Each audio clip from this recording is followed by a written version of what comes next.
toutes. Que Dieu nous bénisse ensemble au moment de partager sa parole. Ma prière c'est que le Seigneur met de l'intelligence dans nos cœurs pour faire connaître à chacun tout ce qu'il a ordonné dans sa parole. Et qu'il ouvre aussi nos cœurs à être attentifs à ce que dit sa parole. Notre sujet de prédication a pour titre « Les vertus de Dieu ». Annoncer les vertus de Dieu. Où tu seras, crie la vertu de la parole. Par notre identité avec Christ,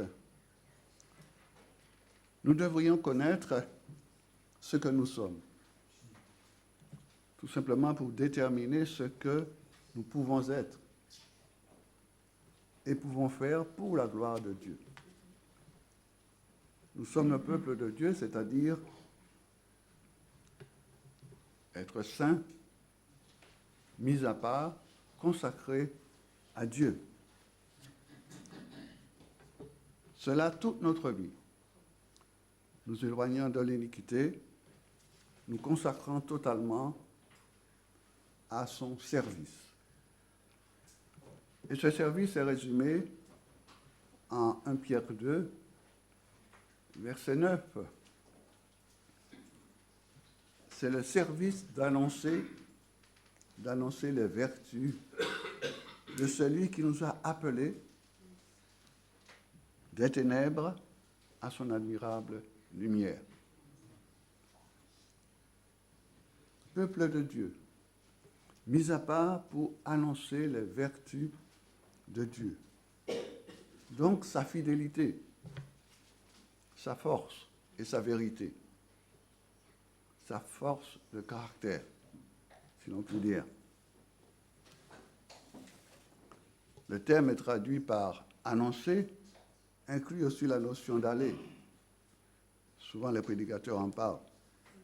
Aller proclamer comme Christ lorsqu'il donne l'ordre d'aller, dans Matthieu 28. Allez faire de toutes les nations, des disciples. Allez prêcher la bonne nouvelle en allant porter la bonne nouvelle. La bonne nouvelle, ce sont les vertus de celui qui nous a appelés des ténèbres à la lumière, à son admirable lumière. Les vertus de Dieu, ce terme traduit par vertu, comprend deux notions. La première, tout ce qui provoque l'admiration par rapport à Dieu. C'est toujours par rapport à Dieu. C'est sa grandeur, c'est sa puissance, sa souveraineté, sa bonté infinie, son amour. Tout cela suscite en nous une grande admiration. Ce qui provoque l'admiration par rapport à Dieu, nous l'avons dit, c'est sa grandeur, sa puissance, sa souveraineté, sa bonté infinie, son amour. Tout cela suscite en nous l'admiration incroyable.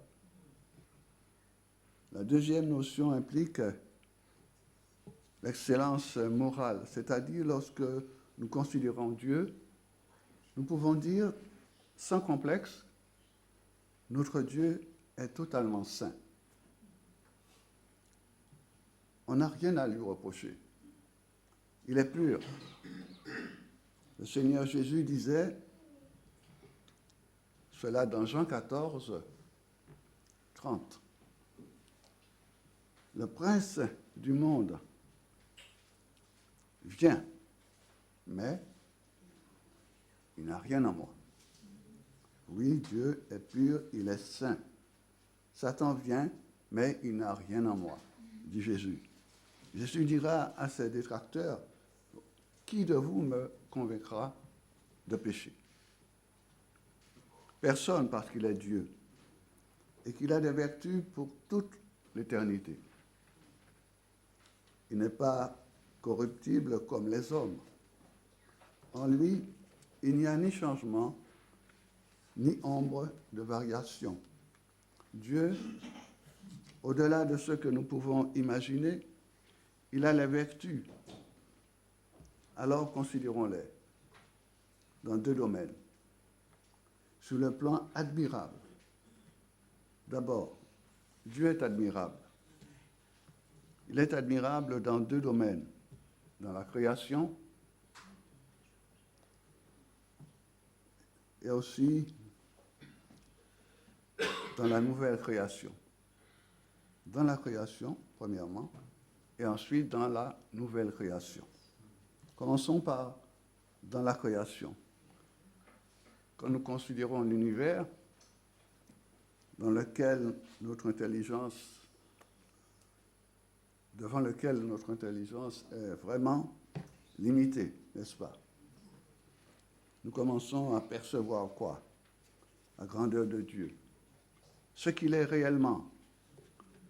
Quand nous considérons l'ordre qui règne dans l'univers, les lois qui régissent cet univers, ce serait, nous savons, la catastrophe si une de ces lois venait à faillir. Mais nous sommes face à la vertu, à la force de Dieu. Quand nous considérons toute cette vie, il n'y a que gloire pour notre Dieu. Dieu est infiniment grand. Il a créé avec intelligence, avec sagesse, force, fidélité et vérité. Exemple, nous savons que l'homme fabrique des voitures. Prenons l'histoire, les voitures. Tous nous montons dans une voiture, nous sommes transportés par des voitures. L'homme fabrique des voitures, mais il ne crée pas, il fabrique. Dieu est le créateur. Il appelle à l'existence ce qui n'était pas, n'existait pas, comme s'il existait. Et cela, il l'appelle uniquement par l'autorité, la puissance de sa parole. Un jour, Dieu a dit que la lumière soit, et la lumière fut. Et cela fut ainsi parce qu'il est Dieu. Dans le livre de la Genèse, c'est là qu'il y a le fondement de la création de toute notre foi, et de ce que nous sommes aujourd'hui. Au commencement, Dieu créa. Dans la Genèse, il y a les fondements sur le mariage, sur la dépravation des hommes, de toutes les doctrines, sur le péché. La Genèse commence par « Au commencement, Dieu créa ». C'est dans la création que nous voyons les vertus de Dieu. Nous chantons « Les cieux proclament la gloire de Jésus-Christ ». Les montagnes, la mer, tout proclame la gloire de notre Dieu. Tout raconte la gloire de notre Dieu. Nous arrivons au deuxième domaine, la création de l'homme. Dieu est admirable dans la nouvelle création, la création de l'homme. L'homme va trouver un cadre bien préparé par Dieu. L'homme sera le couronnement de toute la création, parce que l'homme sera un être créé à l'image de Dieu. C'est pour cela que l'homme est le couronnement de toute la création. L'homme sera un être créé à l'image de Dieu. La création de l'être humain n'est pas à confondre avec les autres créatures. Parce que nous avons été créés à l'image de Dieu, à la ressemblance du Créateur, avec la grâce d'avoir l'Esprit qui peut nous mettre en communion avec l'Esprit de Dieu. Je pense que, en tant qu'enfant de Dieu, chacun a déjà expérimenté que l'Esprit de Dieu habite en lui et vit en lui. Les frères Éric vient de donner un exemple, c'est l'esprit qui dit fais ci ou fais ça, va. On est quelquefois surpris. Même des fois à la maison, avec Monique, je viens de penser à quelque chose, elle me dit on va faire ça. Et j'avais la même pensée. Et cela vous arrive aussi. Peut-être même au travail, je ne sais pas. Mais Dieu montre qu'il est en nous, que nous avons son esprit. Et nous savons que même quelqu'un qui ne croit pas en Dieu, l'esprit de Dieu habite, puisqu'elle est à l'image de Dieu. Des fois, on dit, je ne comprends pas, mais on sait que c'est Dieu qui agit. Maintenant, on le sait, que c'est Dieu qui agit. Oui, nous avons le privilège d'avoir la pensée de l'éternité, avec le sens moral qu'aucune autre créature ne peut avoir. Ces trois grandes dimensions, l'esprit, l'éternité, le sens moral, nous distinguent des autres créatures. L'homme n'est pas un animal pensant. L'homme est un être humain créé à l'image de Dieu. Le psaume 139, verset 14, dit « Je te loue, ô Éternel. » Pourquoi? Parce que je suis une créature merveilleuse. Oui, je te loue, ô Éternel, parce que je suis, de ce que je suis, une créature merveilleuse. Toutes les vertus de Dieu se manifestent dans cette création par excellence, qu'est l'être humain, que nous sommes.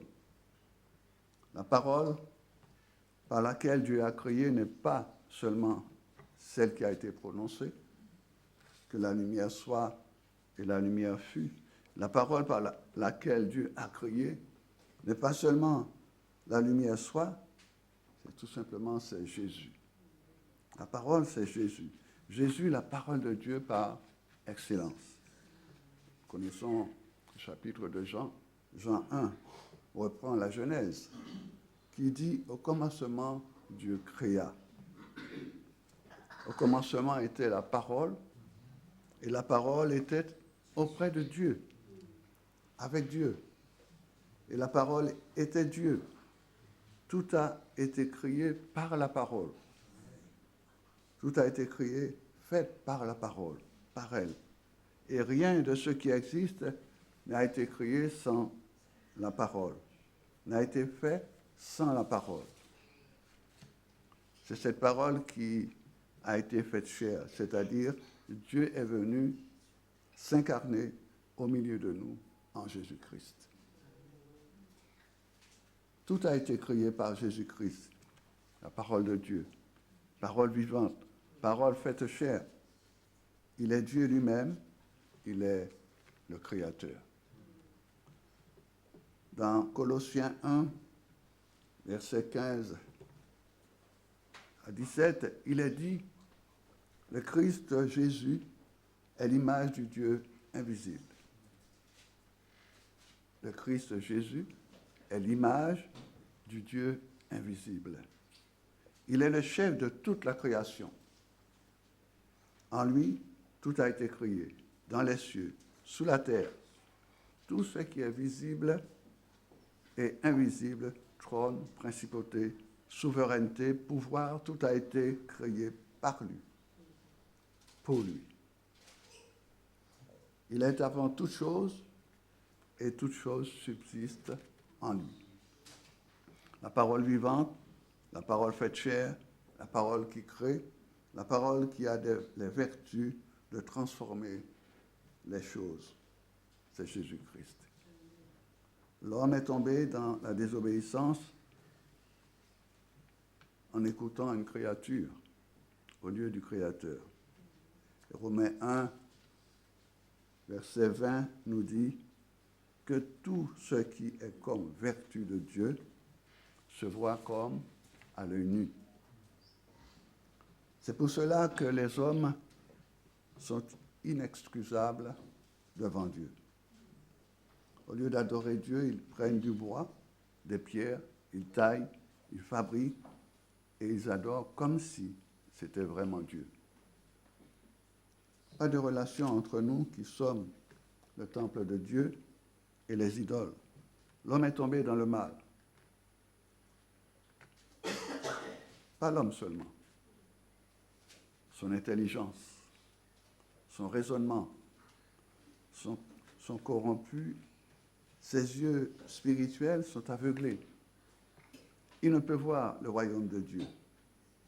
Et dans Romains 8, versets 19 à 20, il nous a dit, toute la création est tombée dans la corruption à cause du péché et attend avec beaucoup d'impatience la délivrance de Dieu. Dieu qui, dans sa grâce, nous a créés à son image, ce Dieu que nous avons offensé par notre désobéissance, il revient pour faire une nouvelle création. Il revient vers nous. Quand vous avez été méprisé par quelqu'un, est-ce que vous avez le courage d'aller facilement lui dire bonjour? Si quelqu'un vous a marché sur le pied, insulté, est-ce que vous avez le courage d'aller le saluer? Ici, je le dis à des frères et sœurs, à des chrétiens, n'est-ce pas? Est-ce que c'est facile? Vous allez vous faire violence pour aller. Voilà que Dieu le Créateur, le Roi des rois, celui qui mérite toute l'adoration, nous l'avons insulté, nous l'avons désobéi. Il revient en Jésus-Christ pour refaire sa création. C'est là que nous voyons les vertus de Dieu. En 2 Corinthiens 5, 17, il est dit, celui qui est en Christ, il devient une nouvelle création. En Christ Jésus, Dieu revient pour refaire une nouvelle créature.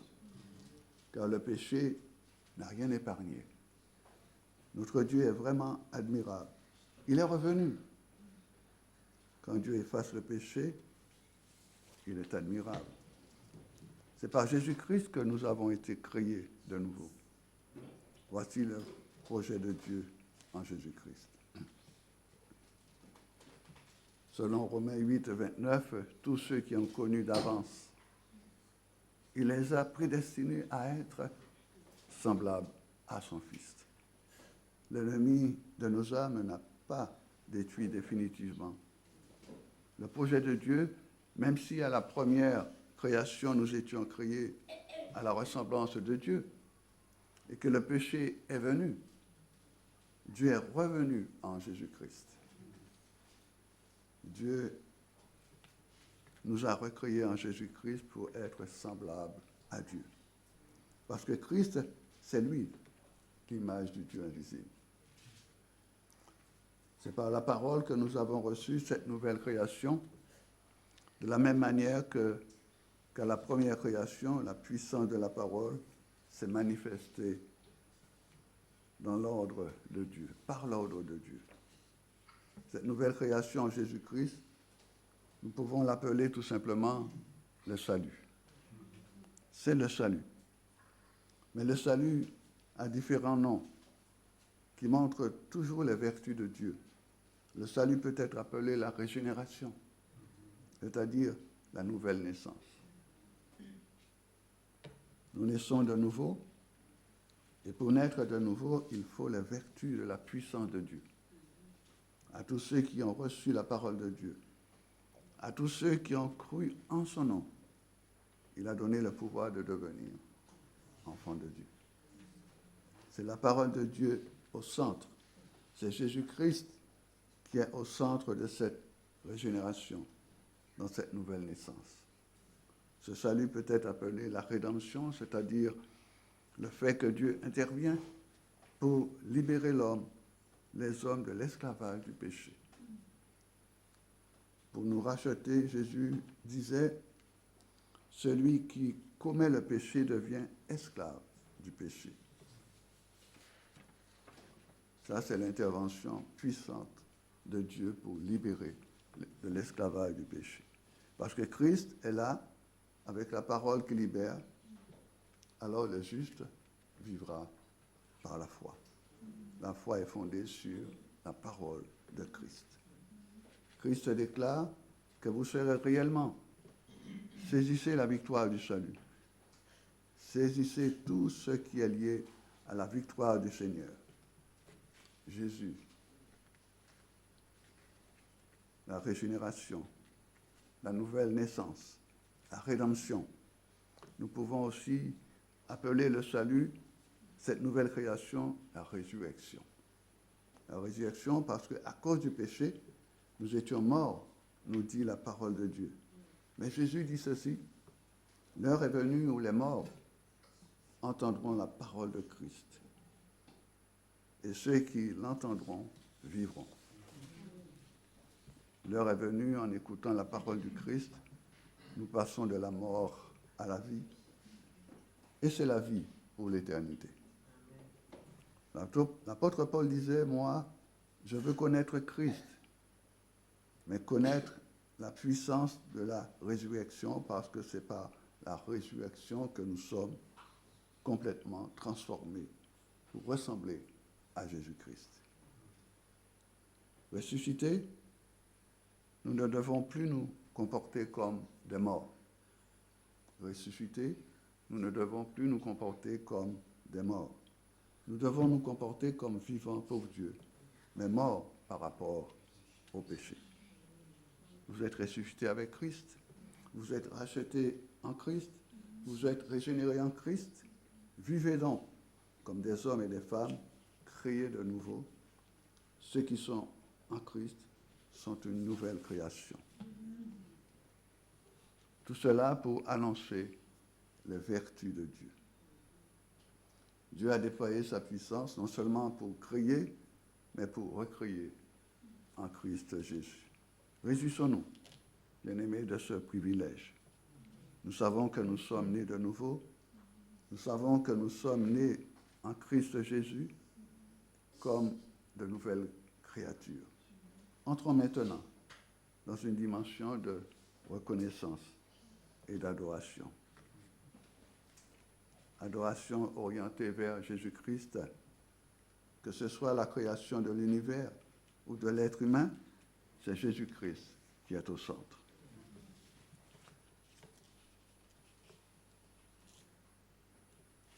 Ésaïe 9, verset 5, dit « Le peuple qui marchait dans les ténèbres voit une grande lumière. » Et cette lumière, c'est Christ. Christ qui est la lumière des nations. Mais il nous a dit, un enfant nous est né, un fils nous est donné, nous avons vu. Il est conseiller, admirable. Admirable rejoint le sens de vertu. Qu'est-ce qui est admirable en Christ Jésus? Il est admirable parce que l'incarnation était une révélation. Vous terminez notre méditation en Philippiens 2,6. Christ, égal à Dieu, n'a pas considéré l'égalité avec Dieu. Il s'est rendu comme un esclave pour notre salut. Il a choisi de partager la souffrance et la mort de la croix pour la gloire de Dieu. Il est véritablement admirable dans l'incarnation, dans toute sa conduite, dans sa pureté, dans les actes qu'il a accomplis, et pas n'importe quel acte. Il disait, si vous ne croyez pas ce que je suis, croyez au moins à cause de ce que je fais. Les actes que je fais, il est admirable dans la soumission à Dieu, digne d'admiration, dépassant la compréhension humaine, merveilleux, extraordinaire. Il est frappant, étonnant, que notre Dieu nous rende courageux, audacieux, pour annoncer ses vertus pour la gloire de Dieu. Vertu de Dieu, c'est la foi, c'est l'amour, l'espérance. Ce sont ces trois vertus fondamentales du chrétien. Elles avaient suscité enthousiasme et persévérance malgré les épreuves. Toutes trois sont liées. La foi s'exerce avec amour. Sans amour, la foi est vaine. L'espérance est ancrée dans la foi. La foi se nourrit de l'espérance en notre Seigneur Jésus-Christ. Lui le salut, lui notre salut. Voilà ce que nous vivons devant Dieu. Amen.